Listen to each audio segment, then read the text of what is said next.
সেই দিন এই যাত্রাটা শুরু করেছিলাম এবং বলেছিলাম যে ভাই লক্ষাধিকের উপরে মানুষের কর্মসংস্থানের ব্যবস্থা হবে, আমাদের অর্থনীতিতে অনেক বড় ভূমিকা রাখবে, আমাদের গৌরবের একটা নাম হবে রিমার্ক, আমাদের ভালোবাসার একটা নাম হবে রিমার্ক। এখন কিন্তু এসে দেখছি যে সত্যি আমাদের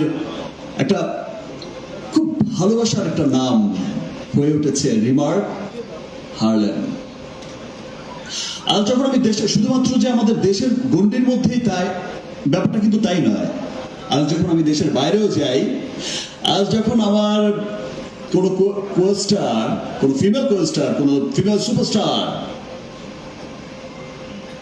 আমাকে ফোন করে বলে বা আমাকে সামনাসামনি বলে যে এই তোমার হারল্যান্ডের অ্যাড কবে করবো, এই তোমার লিলির বিউটি শপে আমাকে নেবে না? সো আমি কিন্তু তখন আমার কাছে